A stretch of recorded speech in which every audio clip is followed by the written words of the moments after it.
the nationalists, known as the KMT, they really kind of took the next step of really doing a war against the warlords and the communists. By 1928, the KMT took control of the capital at Shanghai and the land surrounding it. Between 1934 and 1935, the communists fled areas controlled by the KMT. Tens of thousands of people died in a 6,000-mile escape known as the Long March.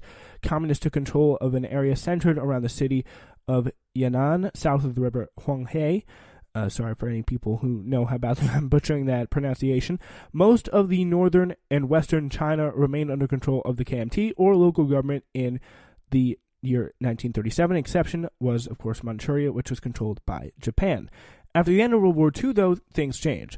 The Chinese Civil War escalated again, and by 1946, the communists gained control of the country from local warlords and the KMT. The communists began to call China the People's Republic of China, and the nationalists were forced to flee to Taiwan and name their country Taiwan. Well, yeah, that's pretty much what they named it. The Chinese communists invaded and taken over the country of China in 1951. Mao Zedong was in power, and let's take a look at how his rule went. So, on the one part of his rule, which was women, it was kind of something he really never did, and was doing quite a good job by women, better than anyone really else in the world at the time, as communists rescued peasant daughters from urban brothels, brought cloistered wives into factories, and communists worked to get women involved in society, move away from the patriarchy, and protect the interests of the youth, women, and children. Men and women must receive equal pay for equal work and production. Genuine equality between the sexes can only be realized in the process of the socialist transformation of the society as a whole. That was quotes from Mao. The Marriage Act states that the arbitrary and compulsory feudal marriage system, so pretty much arranged marriages, are abolished. Mao couldn't decrease domestic burdens like housework or taking care of children, however, and women contributed a lot to collectivized farms, but rarely rose to positions of responsibility or authority.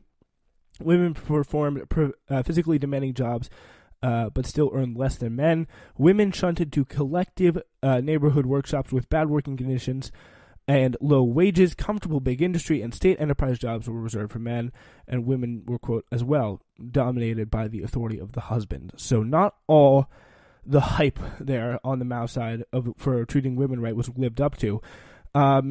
Landlords had a little bit of a rougher time. The feudal system was abolished. Peasants were no longer exploited by feudal lords. Landlords' acquisition of all surplus products was stopped. Peasants' council made sure that there were fair, unified, rational distribution to some that were positive. Poverty-stricken peasants, but peasants were speaking up against kind of somewhat corrupt landlords. So this is kind of from a communist view at the time. But there was, again, landlords were nearly all killed. And people, especially people who owned a lot of property, they were not given really the right to express themselves to a large degree whatsoever. So, yeah. And there's even these things you may get this on a test, speak bitterness, where they pretty much yell insults and abuse and even beat up and sometimes kill landlords, and speak bitterness sessions where they'd all have to make the landlord pay money and pay retribution to some of the peasants that they've supposedly exploited over the years. And it is definitely not a good situation, not a good time to be a landlord in Mao's China. The way the communes worked are some of the people, they slept in dormitories, ate in mess halls, children in daycares, were put in daycares so mothers could work. Happy homes were for older people, and there were single-story brick houses where residents could escape. Recreation was discussing Marxism, propaganda films, self-criticism sessions, singing parties, and gatherings. There were some land reforms. The communal land was taken from the landlord and divided amongst the peasants. There were cooperatives, divided into both lower and higher stages, allowing peasants to get return based on their work. So that were some of the good things. Residents could have pigs and gardens, but couldn't raise food for themselves. They worked 8 to 9 hours per day, sometimes on the weekends. 5 a.m. wake up, unhealthy meals given during communal dining. Some working conditions were harsh. There was no time off. The communist system was very inefficient and compounded the disastrous effects of the widespread famine at the time. Central and provincial governments couldn't support poor communes, and the grain was being moved to other places and put onto one field a fake representative on behalf of Mao to show the Chinese government that the grain production was increasing when it really wasn't. The whole system was really just bad and kind of dumb, to be honest. Mao decided to moderate production targets, and the more grain that was demanded, than the peasants could offer. Peasants were not even allowed to leave their communals ever. Imagine being just trapped in your property. You're not even allowed to leave, just work, 8-9 hours a day. 30 million people died from the famine, and peasants kind of lost the incentive because they didn't see any benefits to working hard if they were just going to get everything they were made was taken by the government. So on education and health care, there were new medical techniques used to advance healthcare. Old techniques were being infused to agriculture. The drive to end illiteracy was pretty strong, as adults were encouraged to learn to read and write in Chinese, and foreign students studied as well. Peasants who had to work were offered studying sessions outside on the fields. So they didn't get a break, and studying was no excuse to stop working. That's for sure. Now we get to the Great Leap Forward, which is also sometimes called the Great Leap Backward. Not very much of a hit. I don't know if you were able to figure that one out. Pretty much what happened was they used China's vast population trying to move into an industrialized society. Did not work. What they tried to do is change poverty and peasants to merchandise industry and electrification, kind of important as a revolution. The following example of the Soviets, who what it looked like they succeeded on their own 5-year plans. They tried to pretty much make backyard furnaces where they would just make steel. Chinese would make steel in their backyard. It turned out to be all useless, and they had no time left to actually farm. So they were screwed, and a lot of mass deaths from the famine killed 14 to 43 million people. So an incredible amount of death and loss of life in Mao's regime. People giving up personal belongings really to gather as much steel as possible, and only steel was being produced, nothing else useful. It was considered a waste of the time by the peasants, but they could not disobey their orders, and the steel on top of it was all useless. Finally, we're going to do Red Guards and some of the Cultural Revolution. Spreading communism, what they tried to do was spread communism in a peaceful way. March of the Red Guards kind of simply informed people about the advantage of communism. It was a group of students mostly. Mao's words inspired the soldiers with the Red Guards. In any doubtful situation, he tried to be kind of just inspiration. That's what they tried to do. They pretty much acted as Mao's men on the street. The Red Guard marches, though, were very brutal, and they were marched in very bad conditions. Yeah, so now with the Cultural Revolution, the goal was to unite people under a common belief. Everyone had the same beliefs, kind of one-minded people, all believing the same thing about how great Mao and Marxism was.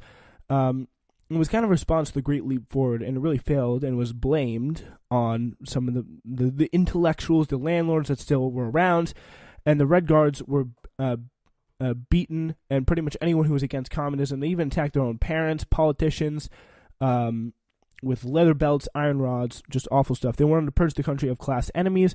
Landowners were beaten because of communist teachings was that the land should be collectively owned. 1 million people died. Tens of millions have been beaten, jailed, or humiliated. They targeted capitalists, which is what they tried to do. They want to destroy the four olds: old culture, old customs, old ideals, and old habits. People paraded in public wearing dunce caps. Pretty much, if you're against communism, your life was going to be made miserable. You may even die. So China was promised to be as prosperous, rich, and powerful as possible under socialism. That's what they were portrayed in propaganda. The Little Red Book was presented as Mao's kind of word to you, almost like Mao was a god, and the Red Book was the Bible. Strong and healthy bodies kind of represent the strongness of the state. There was propaganda was really kind of equalized, so no kind of fascist stereotypes on masculinity and stuff like that. All right, now we turn to Korea, another one of the major Cold War hotspots that was taking place. So pretty much how it worked was the Korea War is kind of idealized are summed up in four phases. One of them was North Korea and the Soviets. Was when they pretty much pushed all the UN forces and the US forces all the way down to the the southeastern corner of the country in a city called Busan. The communists of North Korea, supported by the Soviet Union, want to make all of Korea join together in communism, so they launched an attack. The UN responded, US responded. They didn't do so well. They got blown out of the water. And that was where they first got the big run. The UN voted to get involved and really get involved behind, and the US did as well. Russia was protesting China not being in the UN, so they weren't at the meeting at all. So they were not able to stop the veto because Russia was on the UN Security Council. They could have vetoed, and they boycotted the council. So it was not the best. Yeah, the UN intervened for South Korea, and that forced South Korea to really gain a lot of territory and push the communists all the way back to the Yalu River on the northern part of North Korea. So pretty much what you're going to need to know is the communists really do well, the capitalists really do well, and then all kind of evens out right along the 38th parallel where an armistice was signed. It's still in place to this day. Technically, the war is still going on because no peace treaty has been signed. So that's what you need to know about the Korean War. Korea is considered a proxy war because U.S. and Soviets each armed one side and were fighting each other through Korea. It was more of a civil, than just a civil war in Korea. It was a clash between communism and capitalism.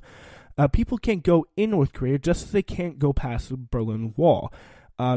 However, Germany is no longer divided, but Korea still is. Some of the similarities and differences that may be asked on a possible CRQ. There are both East versus West, communism versus capitalism. On the other hand, while the war front was in Korea, there was no direct fighting in Germany, just some blockades, some somewhat violence as well. The question the U.S. now had is, what were they going to do with Japan? When the World War II ended, it was a common intent of Allied powers to render Japan incapable of ever returning to the field of battle, so they pretty much shut down Japan's military. You know how, on the last episode of this podcast, I talked about how Japan really idolized their military? No more. Everything shut down, taken away, and state Shinto, which is the idea of pretty much the military and the divine force, and the emperor is God. None of that. It's all gone, and it's all pretty much over. So yeah, the occupation of the United States in Japan was led by Douglas MacArthur, lasted from 1945 to 1952. The success of the occupation can be judged by the fact that 40 years later, Japan has not fought a war, is a close ally of the United States, and has not changed the most important reforms made by the occupation, pretty much where they kind of had to Americanize Japan a little bit, put in some constitutional changes. The Meiji Constitution of 1889, this is completely different from the Meiji Constitution of 1889.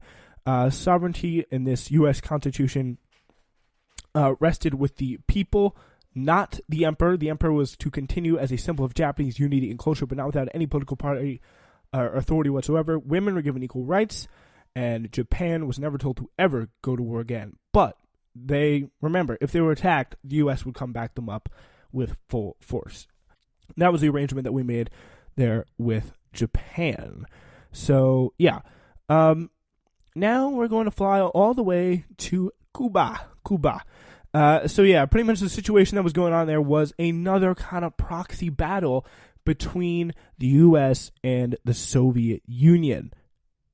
And, yeah, this was another battle here going on as several international crises between the United States, Cuba, and the Soviet Union preceded this crisis. These events helped shape the different points of view that led up to the Cuban Missile Crisis. We're going to go through some of the timeline here. We're going to take you all the way back. Remember this happening around the 1960s. And what's going on here is in 1889, during the War of Spain, the U.S. helped Cuba break away from Spain and establish an independent government, where the U.S. exerted its political economic influence in Cuba, though, long after. So, in 1903, the Platt Amendment was signed, which was a treaty between the U.S. and Cuba attempting to protect Cuba's independence from foreign intervention, except for U.S. intervention. So that's kind of the standard that we take rolling into 1959. It permitted extensive U.S. involvement in Cuban international and domestic affairs for the enforcement of Cuban independence, kind of a trade-off there. But yeah, by 1959, the communist leader Fidel Castro established a revolutionary social state in Cuba after a successful revolt against